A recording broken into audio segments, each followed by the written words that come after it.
What is borderline, or some say borderline personality disorder? Well, my viewpoint outside of the psychiatry circles in America today, first, I don't care too much about the term disorder. Otherwise, I sure wish I could write 5 times as much at 5 times the rate of speed. So I must have a disorder because I don't have 10 arms and 10 eyes. So where would it end? Disorder, disorder, disorder. But I've seen enough people now and read enough and heard enough lectures on the topic borderline personality disorder to include what had been put out before the death of a guru on this topic, Dr. Biederman, from Harvard, that these are my observations rather than someone giving a laundry list of characteristics. And again, from people I've met who have been classified this way. And this comes from a West Point graduate's perspective, someone who was once pre-med there, and later having studied 4 years mathematics part-time at a scholarship-only college.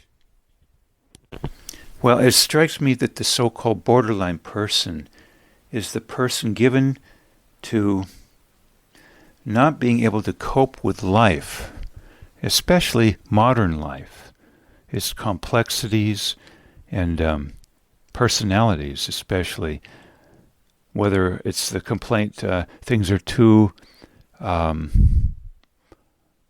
aggressive, things are too manipulative, the job is too politically oriented. One feels thus in such a situation, these people, you might say, overwhelmed and reeling from disaster to disaster and pain point to pain point. Maybe even prison cell to prison cell or psych hospital visits.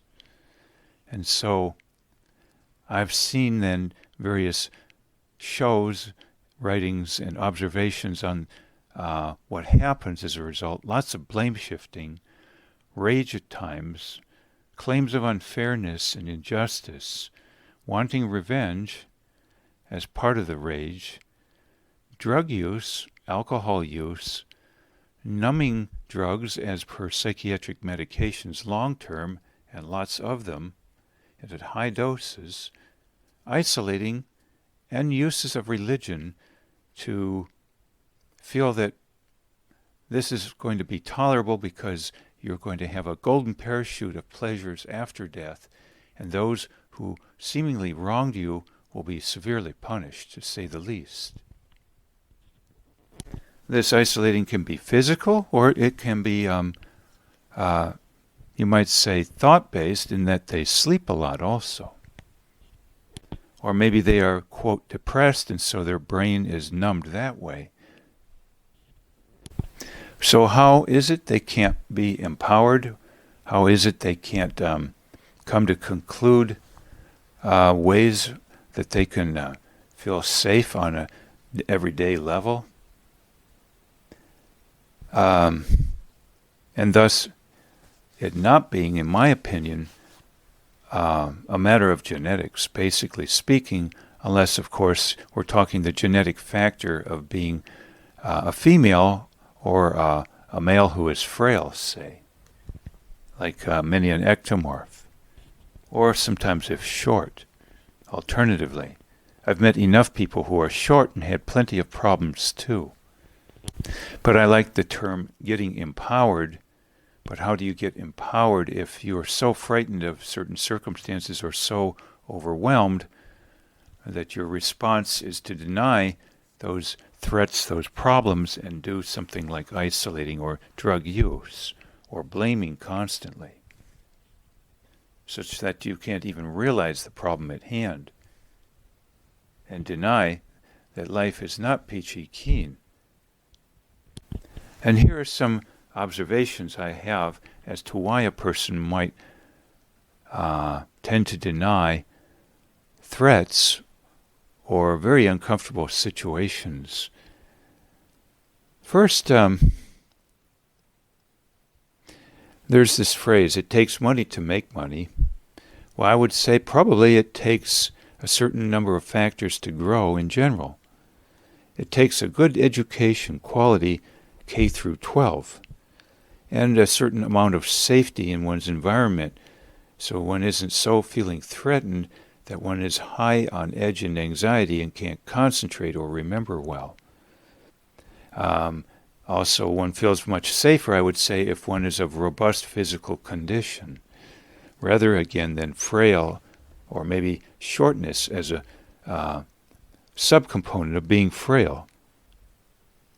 Quiet surroundings too, not lots of loud noises, and places to go in nature and to exercise or commune with nature, so to speak, and get good ideas. A minimum of television also.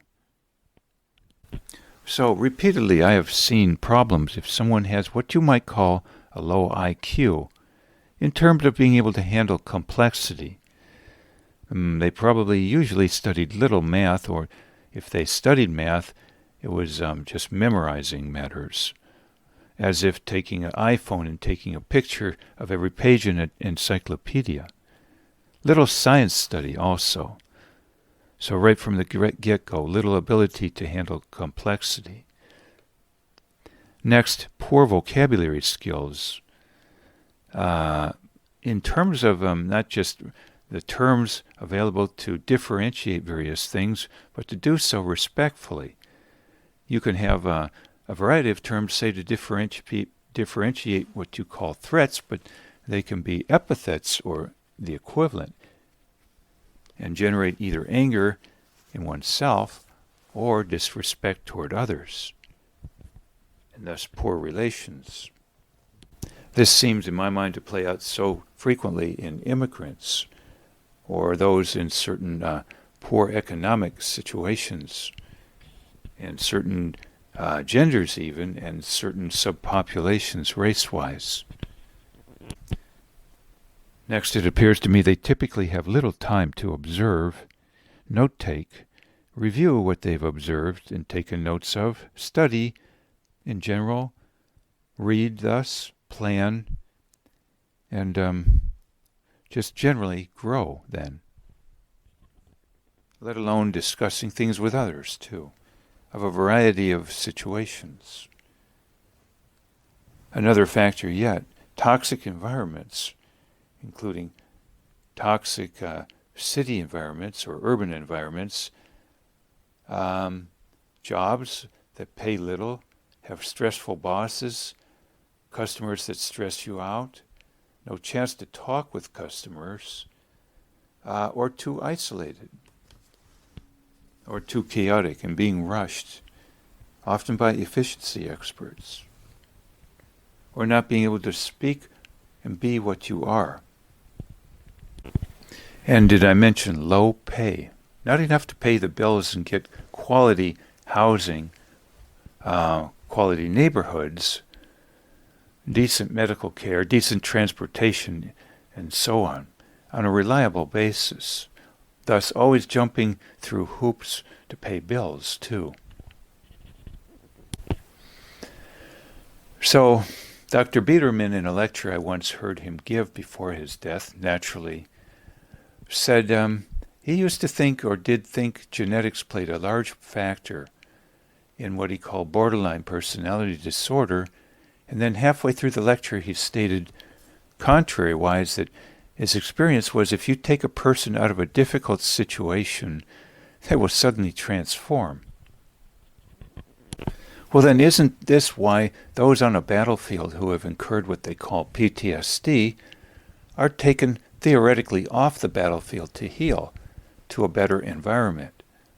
Or why some with arguably low IQ in terms of complexity management often go to the hills, the forests, Alaska, who knows, or leave the country, so that life is less stressful in many a way.